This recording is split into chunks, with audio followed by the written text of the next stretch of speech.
ನಮಸ್ತೆ ವೀಕ್ಷಕರೇ, ಶುಭೋದಯ. ನೀವು ನೋಡ್ತಾ ಇದ್ದೀರಾ ಅಶ್ವ ಜ್ಯೋತಿಷ್ಯ ವಿಶೇಷ ಕಾರ್ಯಕ್ರಮಕ್ಕೆ ಸ್ವಾಗತ. ನಾನು ಪ್ರವೀಣಿ ದಾಸ್.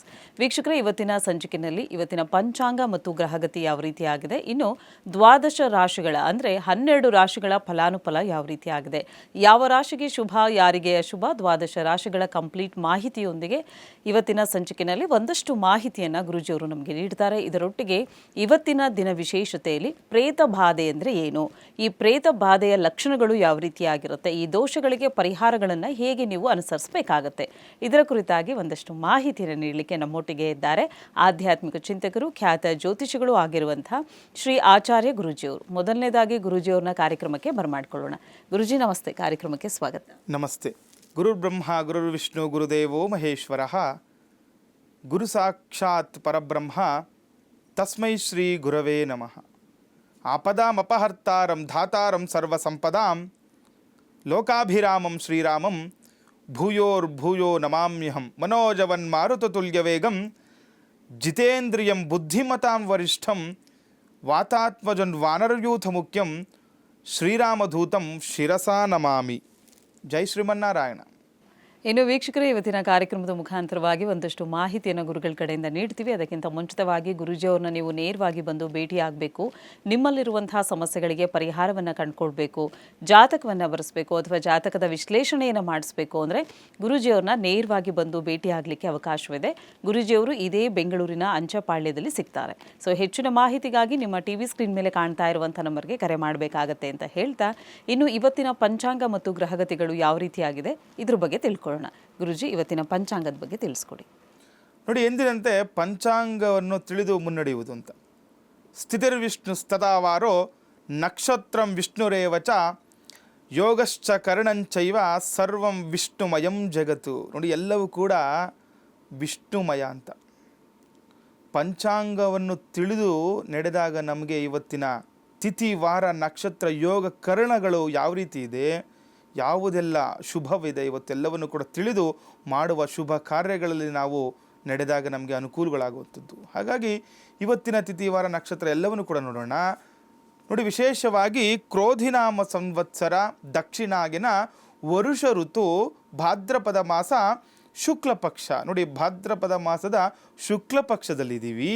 ಹಾಗೆ ಇವತ್ತಿನ ತಿಥಿ ಅಷ್ಟಮಿ ತಿಥಿ, ಶುಕ್ಲ ಪಕ್ಷದ ಅಷ್ಟಮಿ ತಿಥಿ, ಜ್ಯೇಷ್ಠ ನಕ್ಷತ್ರ, ಪ್ರೀತಿ ಯೋಗ ಇರುವಂಥದ್ದು. ಹಾಗೆ ವಿಷ್ಟೀಕರಣ ಕೂಡ ಇವತ್ತು ವಿಶೇಷವಾಗಿ ನಾವು ನೋಡಬಹುದಾಗಿದೆ. ಹಾಗೆ ಎಂದಿನಂತೆ ರಾಹುಕಾಲ, ಗುಳಿಕ ಕಾಲ, ಯಮಗಂಡ ಕಾಲವನ್ನು ಕೂಡ ನಾವು ತಿಳಿದು ನಡೆಯಬೇಕು. ಯಾಕೆ ಈ ರಾಹು ಕಾಲ ಮತ್ತು ಯಮಗಂಡ ಕಾಲವನ್ನು ನೋಡಬೇಕು ಅಂತಂದರೆ, ಇವತ್ತು ಯಾರ್ಯಾರೆಲ್ಲ ಒಂದು ಶುಭ ಕಾರ್ಯಗಳು ಮಾಡ್ಕೋಬೇಕು ಅಂದ್ಕೊಂಡಿದ್ದೀರಾ ಅಥವಾ ಎಲ್ಲೋ ಒಂದು ಪ್ರಯಾಣ ಮಾಡಬೇಕು ಅಂದ್ಕೊಂಡಿದ್ದೀರಾ, ಆ ಒಂದು ಸಮಯಗಳನ್ನು ಇವತ್ತು ರಾಹುಕಾಲ ಮತ್ತು ಯಮಗಂಡ ಕಾಲವನ್ನು ತ್ಯಜಿಸಿ ಆ ಉಳಿದ ಸಮಯಗಳಲ್ಲಿ, ಶುಭ ಸಮಯಗಳಲ್ಲಿ ನಾವು ಕಾರ್ಯಗಳನ್ನು ಕೈಗೊಂಡಾಗ ನಮಗೆ ಅನುಕೂಲದ ವಾತಾವರಣ ಸೃಷ್ಟಿಯಾಗುವಂಥದ್ದು ನೋಡ್ಬೋದು. ಹಾಗಾಗಿ ಇವತ್ತು ವಿಶೇಷವಾಗಿ ರಾಹುಕಾಲ 12 ಗಂಟೆ 16 ನಿಮಿಷದಿಂದ 1 ಗಂಟೆ 48 ನಿಮಿಷದವರೆಗೆ ರಾಹುಕಾಲವನ್ನು ನಾವು ನೋಡ್ಬೋದಾಗಿದೆ. ಹಾಗೆ ಯಮಗಂಡ ಕಾಲ 7 ಗಂಟೆ 41 ನಿಮಿಷದಿಂದ 9 ಗಂಟೆ 13 ನಿಮಿಷದವರೆಗೆ ಯಮಗಂಡ ಕಾಲವನ್ನು ನೋಡ್ಬೋದು. ಹಾಗೆ ಗುಳಿಕ ಕಾಲ 4 ಗಂಟೆ 35 ನಿಮಿಷದಿಂದ 5 ಗಂಟೆ 22, ಅಂದರೆ ಗುಳಿಕ ಕಾಲ ನೋಡಿ, ಬೆಳಗ್ಗೆ 10 ಗಂಟೆ 44 ನಿಮಿಷದಿಂದ 12 ಗಂಟೆ 16 ನಿಮಿಷದವರೆಗೆ ನಾವು ಗುಳಿಕ ಕಾಲವನ್ನು ನೋಡ್ಬೋದು. ಹಾಗೆ ಇವತ್ತಿನ ಬ್ರಾಹ್ಮಿ ಮುಹೂರ್ತ, ನಿತ್ಯವೂ ಕೂಡ ಬ್ರಾಹ್ಮಿ ಮುಹೂರ್ತದ ಬಗ್ಗೆ ನಾವು ತಿಳಿಸ್ಕೊಡ್ತಾ ಬರ್ತಾ ಇದ್ದೀವಿ. ಬ್ರಾಹ್ಮಿ ಮುಹೂರ್ತ ಯಾಕೆ ನಾವು ನಿತ್ಯವೂ ಹೇಳ್ತೀವಿ, ಜಪ ತಪ ಹೋಮಗಳು ಮಾಡುವಂಥವ್ರು ಅಥವಾ ಯಾವುದೇ ಒಂದು ಮಂತ್ರ ಸಿದ್ಧಿ ಮಾಡ್ಕೋಬೇಕು ಅಂದ್ಕೊಳ್ಳಿ, ಅವರಿಗೆ ಇದು ಈ ಬ್ರಾಹ್ಮಿ ಸಮಯ ತುಂಬ ಪ್ರಶಸ್ತವರಂತಹ ಸಮಯ ಆಗಿರುತ್ತೆ. ಇವತ್ತಿನ ಬ್ರಾಹ್ಮಿ ಮುಹೂರ್ತ ಬೆಳಗ್ಗೆ 4 ಗಂಟೆ 22 ನಿಮಿಷದಿಂದ 5 ಗಂಟೆ 23 ನಿಮಿಷದವರೆಗೆ ವಿಶೇಷವಾಗಿ ಬ್ರಾಹ್ಮಿ ಮುಹೂರ್ತ ಇರುವಂಥದ್ದು. ಹಾಗಾಗಿ ಈ ಒಂದು ಬ್ರಾಹ್ಮಿ ಮುಹೂರ್ತದಲ್ಲಿ ನಿಮಗೇನೇ ಒಂದು ಸಿದ್ಧಿ ಆಗಬೇಕು ಕೂಡ ಇವತ್ತು ಅನುಷ್ಠಾನ ಮಾಡಿ ಅನುಕೂಲ ಆಗುತ್ತೆ. ಹಾಗೆ ಇವತ್ತಿನ ಸೂರ್ಯೋದಯ ಮತ್ತು ಸೂರ್ಯಾಸ್ತಮವನ್ನು ನಾವು ನೋಡಿದಾಗ, ಸೂರ್ಯೋದಯ ಪ್ರಾತಃ ಕಾಲದಲ್ಲಿ 6 ಗಂಟೆ 9 ನಿಮಿಷಕ್ಕೆ ಸೂರ್ಯೋದಯವಾದರೆ, ಹಾಗೆ ಸೂರ್ಯಾಸ್ತಮವು 6:23 ಇವತ್ತು ವಿಶೇಷವಾಗಿ ಸೂರ್ಯಾಸ್ತಮವನ್ನು ಕೂಡ ನಾವು ನೋಡಬಹುದಾಗಿದೆ. ಇನ್ನು ವೀಕ್ಷಕರೇ, ಇವತ್ತಿನ ಪಂಚಾಂಗ ಮತ್ತು ಗ್ರಹಗತಿಗಳು ಯಾವ ರೀತಿಯಾಗಿದೆ ಅನ್ನೋದನ್ನು ನಾವು ತಿಳ್ಕೊಂಡಿದ್ದಾಯಿತು. ಇನ್ನು ದ್ವಾದಶ ರಾಶಿಗಳ ದಿನ ಭವಿಷ್ಯ ಹೇಗಿದೆ ಅನ್ನೋದನ್ನು ತಿಳ್ಕೊಳ್ಳೋಣ. 12 ರಾಶಿಗಳ ಫಲಾನುಫಲ ಯಾವ ರೀತಿಯಾಗಿದೆ, ಯಾವ ರಾಶಿಗೆ ಶುಭ, ಯಾರಿಗೆ ಅಶುಭ, ಇನ್ನು ಆ ದೋಷಗಳಿಗೆ ಪರಿಹಾರಗಳನ್ನು ಗುರುಜಿಯವರು ತಿಳಿಸ್ಕೊಡ್ತಾರೆ. ಗುರುಜಿ, 12 ರಾಶಿಗಳ ಫಲಾನುಫಲ ಹೇಗಿದೆ ತಿಳಿಸ್ಕೊಡಿ. ಸರ್ವಮಂಗಳ ಮಾಂಗಲ್ಯೆ ಶಿವೆ ಸರ್ವಾರ್ಥ ಸಾಧಿಕೆ ಶರಣ್ಯೆ ತ್ರ್ಯಂಬಕೆ ದೇವಿ ನಾರಾಯಣಿ ನಮೋಸ್ತುತೆ. ನೋಡಿ, ದ್ವಾದಶ ರಾಶಿಗಳ ದಿನ ಭವಿಷ್ಯ ಅಂತ ಹೇಳ್ತೀವಿ. ದಿನ ಭವಿಷ್ಯ ಅಂದರೆ ಏನು? ಇವತ್ತು ಈ ದ್ವಾದಶ ರಾಶಿಗಳಿಗೆ ಅಂದರೆ ಜಾತಕ ರೀತಿಯ ಯಾವ ರೀತಿ ಫಲಾನುಫಲಗಳಿದ್ದಾವೆ ಅಂತ ತಿಳ್ಕೊಳ್ಳುವಂಥದ್ದು. ಈಗ ಮೇಷ ಆಗಲಿ, ವೃಷಭ, ಮಿಥುನ, ಕಟಕ, ಸಿಂಹ, ಕನ್ಯಾ, ತುಲಾ, ವೃಶ್ಚಿಕ, ಧನಸ್ಸು, ಮಕರ, ಕುಂಭ, ಮೀನಾದಿಗಳ ಇವತ್ತಿನ ಫಲಾನುಫಲಗಳನ್ನು ತಿಳಿಸ್ಕೊಡೋದು, ಆಯಿತಾ. ಹಾಗಾಗಿ ಇವತ್ತು ವಿಶೇಷವಾಗಿ ಪ್ರಥಮ ರಾಶಿ ಮೇಷರಾಶಿ. ಮೇಷರಾಶಿಯವರಿಗೆ ದೀರ್ಘಕಾಲದ ಆರೋಗ್ಯ ಸಮಸ್ಯೆಗಳಿಂದ ಪರಿಹಾರ ಸಿಗುವಂಥದ್ದು. ಯಾರ್ಯಾರು ಮೇಷರಾಶಿಯವರು ಇದ್ದೀರಾ, ತುಂಬ ದಿನಗಳಿಂದ ಒಂದು ಆರೋಗ್ಯ ಸಮಸ್ಯೆ ನಿಮಗೆ ಕಾಡ್ತಾ ಇರುತ್ತೆ. ಎಷ್ಟೇ ವೈದ್ಯರ ಬಳಿ ಹೋದರೂ ಕೂಡ ಅದರ ಅನುಕೂಲ ಆಗ್ತಾ ಇರಲ್ಲ. ಆದರೆ ಇವತ್ತು ಮೇಷರಾಶಿಯವ್ರಿಗೆ ಯಾರಿಗೆ ಈ ತುಂಬ ಹಳೆಯದಾದಂಥ ಕಾಯಿಲೆಗಳಿರುತ್ತೆ, ಅದಕ್ಕೆಲ್ಲವೂ ಕೂಡ ಪರಿಹಾರ ಸಿಗುವಂತಹ ಸೂಚನೆಗಳು ಗೋಚರ ಆಗ್ತಾ ಇದೆ. ಹಾಗೆ ಭೂಮಿಗೆ ಸಂಬಂಧಿಸಿದ ಖರೀದಿಗಳು ಲಾಭದಾಯಕವಾಗಿರುವಂಥದ್ದು. ನೋಡಿ, ವಿಶೇಷವಾದಂತಹ ಬುಧವಾರ ಭೂಮಿಗೆ ಸಂಬಂಧಪಟ್ಟಂತಹ ಏನಾದರೂ ನೀವು ಇವತ್ತು ಖರೀದಿ ಮಾಡಬೇಕು ಅಂದ್ಕೊಂಡ್ರೆ ಅಥವಾ ಭೂಮಿ ತಗೊಳ್ಳೋದಿದ್ದರೆ ಇವತ್ತು ತಗೊಳ್ಳಿ, ತುಂಬ ವಿಶೇಷವಾಗಿರುತ್ತೆ, ನಿಮಗೆ ಅದರಿಂದ ಅನುಕೂಲಗಳಾಗುವಂಥದ್ದು. ಹಾಗೆ ಕೈಗೆತ್ತಿಕೊಂಡ ಕಾರ್ಯಗಳು ಸಕಾಲದಲ್ಲಿ ಪೂರ್ಣಗೊಳ್ಳುವಂಥದ್ದು ಕೂಡ ನೋಡ್ಕೋಬಹುದು. ಅಂದರೆ ಯಾವುದೇ ಕೆಲಸ ಕೈಗೆತ್ಕೊಂಡ್ರೆ ಅಂದರೆ ನೋಡಿ, ಒಂದು ಭೂಮಿ ವಿಚಾರದಲ್ಲಾಗಲಿ ಅಥವಾ ಏನೋ ಮನೆ ತಗೋಬೇಕು ಅಂದ್ಕೊಂಡ್ಲಿ ಅಥವಾ ಸ್ಥಿರ ಆಸ್ತಿ ಆಗಲಿ ಅಥವಾ ಚರಾಸ್ತಿ ಆಗಲಿ ಯಾವುದೋ ಒಂದು ಹೊಸದಾಗಿ ನೀವು ಅಂದರೆ ಪ್ರಾರಂಭ ಮಾಡಬೇಕು ಅಂದ್ಕೊಂಡ್ರೆ ಇವತ್ತು ತುಂಬ ಶುಭ ದಿನ ಆಗುತ್ತೆ. ನೀವು ಕೈಗೆತ್ತಿಕೊಂಡ ಕೆಲಸ ಎಲ್ಲವೂ ಕೂಡ ದಿಗ್ವಿಜಯ ಆಗುವಂಥದ್ದು ಕೂಡ ಮೇಷರಾಶಿಯವರಿಗೆ ನೋಡ್ಬೋದು. ಹಾಗೆ ವೃಷಭ ರಾಶಿ, ಮನೆಯ ಹೊರಗೆ ಜವಾಬ್ದಾರಿಗಳು ಹೆಚ್ಚಾಗಿರುವಂಥದ್ದು. ಮನೆಯ ಹೊರಗೆ ಅಂತಂದರೆ ನೀವು ಮಾಡುವ ಕೆಲಸ ಕಾರ್ಯಗಳು, ಎಲ್ಲ ಒಂದು ವ್ಯಾಪಾರ ಮಾಡ್ತಾ ಇರ್ತೀರಾ ಅಥವಾ ಉದ್ಯೋಗ ಮಾಡ್ತಾ ಇರ್ತೀರಾ, ಯಾವುದೋ ಒಂದು ಕಾರ್ಖಾನೆಗಳಲ್ಲಿ ಆಗಲಿ ಯಾವುದೋ ಒಂದು ಕಚೇರಿಗಳಲ್ಲಿ ಕೆಲಸಗಳು ಮಾಡ್ತಾ ಇರ್ತೀರಾ, ಅಲ್ಲಿ ಇವತ್ತು ನಿಮಗೆ ವಿಶೇಷವಾಗಿ ಜವಾಬ್ದಾರಿ ಹೆಚ್ಚಾಗಿರುವಂಥದ್ದು, ಮುಂಬಡ್ತಿ ಸಿಗುವಂಥದ್ದು ಕೂಡ ನಾವು ನೋಡ್ಬೋದು. ಹಾಗೆ ಆಪ್ತ ಸ್ನೇಹಿತರೊಂದಿಗೆ ವಾದ ವಿವಾದಗಳು ಉಂಟಾಗುವಂಥದ್ದು. ಜೊತೆಯಲ್ಲೇ ಇರೋರು ಅಂದರೆ ಆಪ್ತ ಸ್ನೇಹಿತರಂದರೆ ತುಂಬ ಹತ್ತಿರದ ಸ್ನೇಹಿತರ ಜೊತೆ ಇವತ್ತು ವಾದ ವಿವಾದಗಳು ಹೆಚ್ಚಾಗುವಂಥದ್ದು. ಅದರಿಂದ ನೋಡಿ, ಅನಾನುಕೂಲಗಳು ಎಷ್ಟಿರುತ್ತೆ, ಅನುಕೂಲಗಳು ಕೂಡ ಅಷ್ಟಿರುತ್ತೆ. ಯಾಕಂದರೆ ನಮ್ಮ ಮಾತು ಹೆಂಗಿರುತ್ತೆ, ನಮ್ಮ ನಡೆ ನುಡಿ ಯಾವ ರೀತಿ ಇರುತ್ತೆ, ನಮಗೆ ಅದೇ ರೀತಿಯೂ ಕೂಡ ಭಗವಂತ ನಮಗೆ ಅನುಗ್ರಹ ಮಾಡುವಂಥದ್ದು. ವಾದ ವಿವಾದಗಳಲ್ಲಿ ನೋಡಿ ಮಾತಾಡ್ಕೊಳ್ಬೇಕಾಗುತ್ತೆ. ಯಾಕಂದರೆ ಈಗ ಸ್ನೇಹ ಅದು ಸಂಬಂಧ ನಮಗೆ ಬಿಟ್ಟೋಯ್ತು ಅಂದರೆ ಮತ್ತೆ ಅದು ಸ್ನೇಹ ಹಿಂಪಡೀಲಿಕ್ಕೆ ತುಂಬ ಕಷ್ಟ ಆಗುತ್ತೆ. ಹಾಗಾಗಿ ವಾದ ವಿವಾದಗಳಲ್ಲಿ ನೋಡ್ಕೊಂಡು ಮಾತಾಡ್ಕೊಳ್ಳಿ. ವೃಷಭ ರಾಶಿಯವರೆಗೂ ವೃತ್ತಿಪರ ವ್ಯವಹಾರದಲ್ಲಿ ಸ್ವಂತ ಆಲೋಚನೆಗಳು ಕೂಡ ಕೂಡಿ ಬರುವುದಿಲ್ಲ. ಅಂದರೆ ಮಾಡುವ ಕೆಲಸದಲ್ಲಿ ಸ್ವಂತ ಆಲೋಚನೆ ನಿಮಗೆ ಇವತ್ತು ಅಷ್ಟೊಂದು ನಿಮಗೆ ಫಲ ಕೊಡಲ್ಲ. ಹಾಗಾಗಿ ನೋಡ್ಕೊಂಡು ಕೆಲಸ ಕಾರ್ಯಗಳಲ್ಲಿ ಮುನ್ನಡೆದ್ರೆ ನಿಮಗೆ ವೃಷಭ ರಾಶಿಯವರಿಗೆ ಅನುಕೂಲ ಆಗುತ್ತೆ. ಹಾಗೆ ಮಿಥುನ ರಾಶಿ, ವೃತ್ತಿ ವ್ಯವಹಾರದಲ್ಲಿ ಖರ್ಚು ಹೆಚ್ಚಾಗುವಂಥದ್ದು. ಅಂದರೆ ಮಾಡುವ ಯಾವುದೋ ಒಂದು ವೃತ್ತಿ ಮಾಡ್ತಾ ಇರ್ತೀರ ಅಂದ್ಕೊಳ್ಳಿ, ಮತ್ತು ಯಾವುದೋ ಒಂದು ಹೊಸದಾಗಿ ವ್ಯವಹಾರ ಮಾಡ್ಕೋಬೇಕು ಅಂದ್ಕೊಂಡಿರ್ತೀರಲ್ಲ, ಇವತ್ತು ಖರ್ಚು ಹೆಚ್ಚಾಗುವಂತಹ ಸಾಧ್ಯತೆ ಕೂಡ ಹೆಚ್ಚಾಗಿರುತ್ತೆ. ಹಾಗಾಗಿ ನೀವು ತಿಳ್ಕೊಬೇಕಾಗುತ್ತೆ, ಇವತ್ತು ನಮಗೆ ಜಾತಕ ಅನುಸೂಚಿತವಾಗಿ ಖರ್ಚು ಹೆಚ್ಚಾಗುತ್ತೆ ಅಂತ ಇದ್ದಾಗ ನೋಡಿ ಮಾಡಿ ಖರ್ಚು ಮಾಡಿಕೊಂಡ್ರೆ ನಿಮಗೆ ಅನುಕೂಲದ ವಾತಾವರಣ ಸೃಷ್ಟಿಯಾಗುತ್ತೆ. ಹಾಗೆ ಬಂಧುಗಳಿಂದ ಸಾಲದ ಒತ್ತಡ ಕೂಡ ಹೆಚ್ಚಾಗುವಂಥದ್ದು. ಯಾರ ಹತ್ರನೋ ಸಾಲ ತೊಗೊಂಬಿಟ್ಟಿರ್ತೀರ, ಇವತ್ತು ಅವರಿಂದ ತುಂಬ ಒತ್ತಡ ಹೆಚ್ಚಾಗ್ತಾ ಇರುತ್ತೆ. ದುಡ್ಡು ವಾಪಸ್ ಕೊಡೋದು ಅಥವಾ ಇಲ್ಲ ಏನೋ ಕೊಡಬೇಕು ಅಂದ್ಕೊಂಡಿರ್ತೀರ, ನಿಮಗೆ ಬೇರೆ ಕಡೆಯಿಂದ ಏನೋ ತೊಂದರೆಗಳು ಅನುಭವಿಸ್ತಾ ಇರ್ತಾರೆ. ಈ ರೀತಿ ಆಗುವ ಲಕ್ಷಣಗಳು ಕೂಡ ಕಾಣ್ತಾ ಇದೆ ಮಿಥುನ ರಾಶಿಯವರಿಗೆ. ಹಾಗೆ ಕೈಗೊಂಡ ಕೆಲಸಗಳಲ್ಲಿ ಶ್ರಮಕ್ಕೆ ತಕ್ಕ ಫಲಿತಾಂಶ ದೊರಕುವುದಿಲ್ಲ. ಉದ್ಯೋಗ ವ್ಯಾಪಾರಗಳು ನಿಧಾನ ಸಾಗುವಂಥದ್ದು. ನೋಡಿ, ಇವತ್ತು ನಿಮಗೆ ಯಾರಿಗೆ ಮಿಥುನ ರಾಶಿಯವರಿಗೆ ತುಂಬ ಕಷ್ಟದ ದಿನ ಆಗಿರುತ್ತೆ. ಯಾವುದೇ ಉದ್ಯೋಗ ವ್ಯಾಪಾರ ಮಾಡಿ ಸ್ವಲ್ಪ ನಿಧಾನಗತಿಯಲ್ಲಿ ಸಾಗ್ತಾ ಇರುತ್ತೆ. ಮತ್ತು ಮಾಡುವ ಕೆಲಸಕ್ಕೆ ತಕ್ಕಂಥ ಪ್ರತಿಫಲ ಇವತ್ತು ನಿಮಗೆ ಸಿಗೋದಿಲ್ಲ. ಹಾಗಾಗಿ ನೋಡ್ಕೊಂಡು ಕೆಲಸಗಳು ಮಾಡ್ಕೊಳ್ಳಿ, ಅನುಕೂಲದ ವಾತಾವರಣ ಸೃಷ್ಟಿಯಾಗುತ್ತೆ. ಹಾಗೆ ಕಟಕ ರಾಶಿ, ಸಮಾಜದಲ್ಲಿ ಗೌರವ ಹೆಚ್ಚಾಗುವಂಥದ್ದು. ಕಟಕ ರಾಶಿಯವರಿಗೆ ಇವತ್ತು ತುಂಬ ವಿಶೇಷವಾದಂತಹ ದಿನ. ಅಂದರೆ ಯಾರೇ ಆಗಲಿ, ರಾಜಕೀಯವಾಗಿ ಆಗಲಿ ಅಥವಾ ಸಮಾಜದಲ್ಲಿ ಯಾರ್ಯಾರು ಕೆಲಸಗಳು ಮಾಡ್ತಾ ಇರ್ತಾರೆ ಅವ್ರಿಗೆಲ್ಲ ಇವತ್ತು ಗೌರವ ಹೆಚ್ಚಾಗುವಂಥದ್ದು. ಹಾಗೆ ನಿಗದಿತ ಸಮಯಕ್ಕೆ ಕೆಲಸಗಳು ಪೂರ್ಣಗೊಳ್ಳುವಂಥದ್ದು. ಯಾವುದೇ ಕೆಲಸ ತಗೊಳ್ಳಿ, ಇವತ್ತು ನೀವು ಅಂದ್ಕೊಂಡ್ರೆ ಕೆಲಸ ಪೂರ್ಣ ಮಾಡ್ತೀರಾ. ಹಾಗೆ ದೇವಸ್ಥಾನಗಳಿಗೆ ಭೇಟಿ ನೀಡಿ ವ್ಯಾಪಾರ ಮತ್ತು ಉದ್ಯೋಗಗಳು ತೃಪ್ತಿಕರವಾಗಿ ಸಾಗುವಂಥದ್ದು. ಅಂದರೆ ಯಾವುದೇ ಒಂದು ದೇವಸ್ಥಾನಕ್ಕೆ ಭೇಟಿ ಮಾಡಿ, ಮನೆ ದೇವರಿಗೆ ಆಗಲಿ ಅಥವಾ ಗ್ರಾಮ ದೇವತೆಗಳಿಗೆ ಆಗಲಿ ಇವತ್ತು ಭೇಟಿ ಮಾಡಿ ನಿಮಗೆ ಅನುಕೂಲದ ವಾತಾವರಣ ಸೃಷ್ಟಿಯಾಗಿ ನಿಮಗೆ ತುಂಬ ವಿಶೇಷವಾದ ಲಾಭದಾಯಕ ದಿನ ಕೂಡ ಕಟಕ ರಾಶಿಯವರಿಗೆ ಆಗುವಂಥದ್ದು. ಹಾಗೆ ಸಿಂಹರಾಶಿ, ವ್ಯಾಪಾರದಲ್ಲಿ ಆತುರದ ನಿರ್ಧಾರಗಳಿಂದ ನಷ್ಟ ಉಂಟಾಗುವಂಥದ್ದು. ನೋಡಿ, ಯಾವತ್ತೇ ಆಗಲಿ ಯಾರೇ ಆಗಲಿ ಆತುರದ ನಿರ್ಧಾರ ತೊಗೊಂಡ್ರೆ ಅದು ಕಷ್ಟ ನಾವು ಅನುಭವಿಸ್ತೀವಿ. ಹಾಗಾಗಿ ಇವತ್ತು ಸಿಂಹರಾಶಿಯವರು ಸ್ವಲ್ಪ ನೋಡಿಕೊಂಡು ಕೆಲಸ ಮಾಡಬೇಕಾಗುತ್ತೆ. ಆತುರವಾಗಿ ಯಾವುದೇ ನಿರ್ಧಾರವನ್ನು ಮಾಡ್ಕೋಬಾರ್ದು. ಹಾಗೆ ಕೈಗೆತ್ತಿಕೊಂಡ ಕೆಲಸಗಳಲ್ಲಿ ವಿಳಂಬ ಉಂಟಾಗುವಂಥದ್ದು. ನೋಡಿ, ಯಾವುದೇ ಕೆಲಸ ಮಾಡಿದ್ರು ಕೂಡ ಇವತ್ತು ತಡವಾಗುವಂಥದ್ದು, ವಿಳಂಬ ಆಗುವಂಥದ್ದು ಗೋಚರ ಆಗ್ತಾ ಇದೆ. ಹಾಗೆ ಕೌಟುಂಬಿಕ ವ್ಯವಹಾರದಲ್ಲಿ ಆಲೋಚನೆಗಳು ಸ್ಥಿರವಾಗಿರುವುದಿಲ್ಲ. ಅದ್ರ ಕುಟುಂಬದಲ್ಲಿ ಏನೋ ಯೋಚನೆ ಮಾಡ್ತಾ ಇರ್ತೀರಾ, ಈ ಥರ ಕೆಲಸ ಮಾಡಬೇಕು, ಇಲ್ಲ ಏನೋ ಅವತ್ತು ಶುಭ ಕಾರ್ಯಗಳಿಗೆ ಈ ಥರ ಮಾಡ್ಕೋಬೇಕು ಅನ್ಕೊಂತಿರ್ತೀರ, ಅಥವಾ ಮದುವೆ ವಿಚಾರ ತಗೊಳ್ಳಿ, ಯಾವುದೋ ಏನೇ ಮಾಡೋಕ್ಕೋದ್ರೂ ಕೂಡ ಅವತ್ತು ಸ್ಥಿರ ಇರಲ್ಲ ನಿಮಗೆ.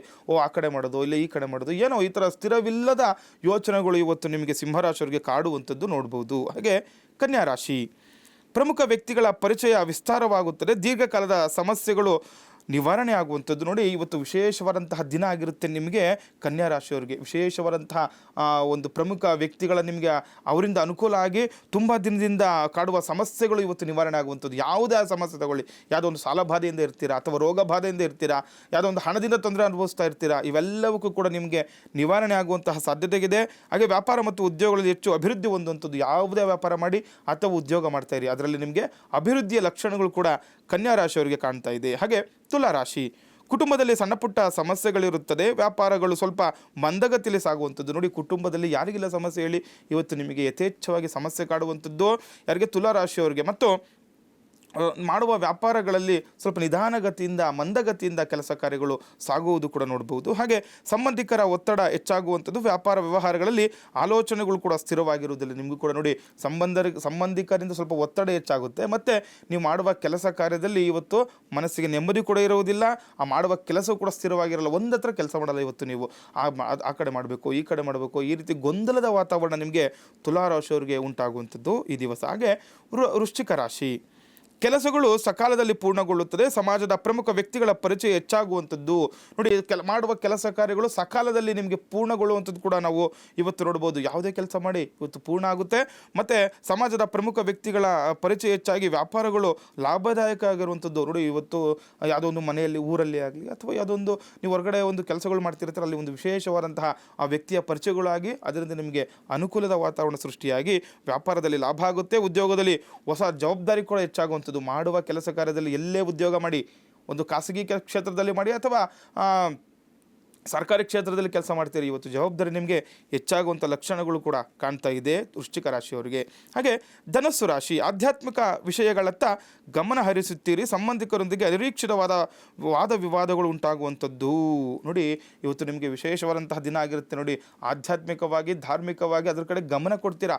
ಆದರೆ ಸಂಬಂಧಿಕರ ಜೊತೆ ಇವತ್ತು ವಾದ ವಿವಾದಕ್ಕೆ ಇಳಿದ್ರೆ ಅದರಿಂದ ಅನಾನುಕೂಲಗಳಾಗುತ್ತೆ. ನೋಡಿ, ಸುಮ್ಮನೆ ಯಾರೋ ಬಂದ್ಬಿಡ್ತಾರೆ, ಏನೋ ಮಾತಾಡಿ ನಿಮಗೆ ಮನಸ್ಸಿಗೆ ನೋವು ಮಾಡ್ತಾರೆ. ಅದರಿಂದ ನೋಡಿ, ನೀವು ವಾದ ವಿವಾದ ಕೇಳಿದ್ರೆ ನಿಮಗೆ ಇನ್ನೂ ಹೆಚ್ಚು ನೋವಾಗುವಂಥದ್ದು. ಅದನ್ನು ನೋಡಿಕೊಂಡು ನೀವು ಇವತ್ತು ದಿನ ಕಳೆದಾಗ ಅನುಕೂಲ ಆಗುತ್ತೆ. ಹಾಗೆ ಉದ್ಯೋಗದಲ್ಲಿ ವಿವಾದಗಳಿಂದ ದೂರವಿರುವುದು ಕೂಡ ಉತ್ತಮವಾಗುವಂಥದ್ದು. ಮಾಡುವ ಕೆಲಸ ಕಾರ್ಯದಲ್ಲಿ ಸಂಬಂಧಿಕರ ಜೊತೆ ವಾದ ವಿವಾದ ಆಯಿತು, ಮತ್ತು ನೀವೆಲ್ಲೋ ಒಂದು ವ್ಯಾಪಾರನೋ ಉದ್ಯೋಗನೋ ಏನೋ ಕೆಲಸ ಮಾಡ್ತಾ ಇರ್ತೀರ, ಅಲ್ಲಿ ಕೂಡ ಇವತ್ತು ಆ ರೀತಿ ವಾತಾವರಣ ಸೃಷ್ಟಿಯಾಗುತ್ತೆ. ಅದರಿಂದ ನೀವು ಈ ಒಂದು ದಿನ ನೀವು ಸುಮ್ಮನೆ ಎದ್ಬಿಡೋದು ತುಂಬ ಉತ್ತಮವಾಗಿರುವಂಥದ್ದು ಕೂಡ ನೋಡ್ಬೋದು. ಹಾಗೆ ಮಕರ ರಾಶಿ, ಆರ್ಥಿಕ ಸಂಕಷ್ಟದ ನಡುವೆಯೂ ಅಗತ್ಯಕ್ಕೆ ತಕ್ಕ ಹಣ ದೊರಕುವಂಥದ್ದು. ತುಂಬ ಸಂಕಷ್ಟದಲ್ಲಿರ್ತೀರ, ಕಷ್ಟ ಇರುತ್ತೆ ಮನೆಯಲ್ಲಿ, ಆದರೂ ಕೂಡ ಇವತ್ತು ನಿಮಗೆ ಬೇಕಾಗಿರುವಂತಹ ಹಣ ನಿಮಗೆ ಒಂದು ವಿಶೇಷ ಮೂಲಗಳಿಂದ ನಿಮಗೆ ಹರಿದು ಬರುವಂತಹ ಲಕ್ಷಣಗಳು ಕೂಡ ಕಾಣ್ತಾ ಇದೆ. ದೂರದ ಪ್ರಯಾಣದಲ್ಲಿ ಜಾಗರೂಕರಾಗಿರಿ. ಆಧ್ಯಾತ್ಮಿಕ ಚಟುವಟಿಕೆಗಳಲ್ಲಿ ಭಾಗವಹಿಸಿರಿ. ನೋಡಿ, ವಿಶೇಷವಾಗಿ ಇವತ್ತು ಆಧ್ಯಾತ್ಮಿಕ ಚಟುವಟಿಕೆಗಳಲ್ಲಿ ಭಾಗವಹಿಸಿ. ಯಾವುದೋ ಒಂದು ಶುಭ ಕಾರ್ಯಗಳಿಗೆ ಹೋಗಿ, ದೇವಸ್ಥಾನಗಳಿಗೆ ಹೋಗಿ ಇವತ್ತು ಅನುಕೂಲ ಆಗುವಂಥದ್ದು ಕೂಡ ನಮಗೆ ಮಕರ ರಾಶಿಯವರಿಗೆ ಕಾಣ್ತಾ ಇದೆ. ಹಾಗೆ ಕುಂಭರಾಶಿ, ಕೌಟುಂಬಿಕ ವಿಚಾರಗಳಲ್ಲಿ ಆತುರದ ನಿರ್ಧಾರ ಒಳ್ಳೆಯದಲ್ಲ. ನೋಡಿ, ವಿಶೇಷವಾಗಿ ಇವತ್ತು ಮನೆಯಲ್ಲಿ ಏನಾದರೂ ನೀವು ಒಂದು ಮದುವೆ ವಿಚಾರ ಆಗಲಿ, ಅಥವಾ ಏನೋ ಮನೆ ಕಟ್ಟಬೇಕು ಅಂದ್ಕೊಳ್ತಿರ್ತೀರ ತುಂಬ ದಿನದಿಂದ, ಅದೇ ಆಗಲಿ ಯಾವುದೇ ಆಗಲಿ, ಯಾವ ಕೆಲಸನೂ ಕೂಡ ಆ ಥರದಿಂದ ನೀವು ಮಾಡಿದ್ರೆ ನಿಮಗೆ ಅನಾನುಕೂಲಗಳು ಹೆಚ್ಚಾಗುವಂಥದ್ದು. ಸಡನ್ನಾಗಿ ಯಾವುದೇ ಪ್ಲ್ಯಾನ್ಗಳು ಮಾಡ್ಕೊಳಕ್ಕೆ ಹೋಗಬೇಡಿ. ಆ ಥರದ ನಿರ್ಧಾರದಿಂದ ಸ್ವಲ್ಪ ದೂರ ಇದ್ದರೆ ನಿಮಗೆ ಅನುಕೂಲ ಆಗುತ್ತೆ ಕುಂಭರಾಶಿಯವರಿಗೆ. ಹಾಗೆ ಆರೋಗ್ಯ ಸಮಸ್ಯೆಗಳು ಕೂಡ ಉಂಟು ಮಾಡುವಂಥದ್ದು. ನೋಡಿ, ಯಾವುದೋ ತುಂಬ ದಿವಸದಿಂದ ಆರೋಗ್ಯ ಸಮಸ್ಯೆ ಕಾಣ್ತಾ ಇರುತ್ತೆ, ಇವತ್ತು ಆ ಆರೋಗ್ಯದ ಸಮಸ್ಯೆ ಹೆಚ್ಚಾಗಿ ಅದರಿಂದ ನೋವುಂಟು ಆಗುವಂಥದ್ದು ಕೂಡ ಲಕ್ಷಣಗಳು ಕುಂಭರಾಶಿಯವರಿಗೆ ಕಾಣ್ತಾ ಇದೆ. ಹಾಗೆ ಕೈಗೆತ್ತಿಕೊಂಡ ಕೆಲಸದಲ್ಲಿ ಶ್ರಮಶೀಲತೆ ಹೆಚ್ಚಾಗಿರುವಂಥದ್ದು. ಮಾಡುವ ಕೆಲಸ ತುಂಬ ಶ್ರಮಪಟ್ಟು ಇವತ್ತು ಕೆಲಸ ಮಾಡಬೇಕಾಗುತ್ತೆ ನೀವು ಕುಂಭರಾಶಿಯವರು. ಅಂದರೆ ನೋಡಿ, ದಿನನಿತ್ಯವೂ ಒಂದು ಯಾವುದೋ ಒಂದರಲ್ಲಿ ಕೆಲಸದಲ್ಲಿ ತೊಡಕೊಂಡಿರ್ತೀರ, ಆದರೆ ಇವತ್ತು ಮಾಡುವ ಕೆಲಸದಲ್ಲಿ ತುಂಬ ಕಷ್ಟ ನಷ್ಟದಿಂದ ಆಗಿರುವಂತಹ, ತುಂಬ ಕಷ್ಟಪಟ್ಟು ಕೆಲಸ ಮಾಡುವಂತಹ ದಿನ ಇವತ್ತು ಕುಂಭರಾಶಿಯವರಿಗೆ ಆಗಿರುತ್ತೆ. ಹಾಗೆ ಕಡೆಯ ರಾಶಿ ಮೀನರಾಶಿ.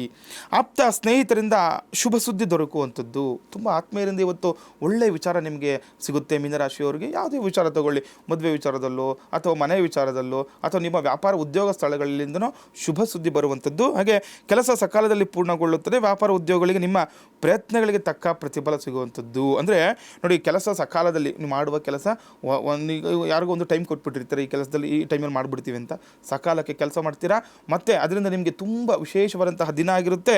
ಮಾಡುವ ಉದ್ಯೋಗಗಳಲ್ಲಿ ಎಷ್ಟು ಕೆಲಸ ಮಾಡ್ತೀರೋ ಅಷ್ಟು ಪ್ರತಿಫಲ ಇವತ್ತು ನಿಮಗೆ ಸಿಗುವಂಥದ್ದು ನಾವು ಮೀನರಾಶಿಯವರಿಗೆ ನಾವು ವಿಶೇಷವಾಗಿ ಇವತ್ತು ನೋಡ್ಬೋದಾಗಿದೆ.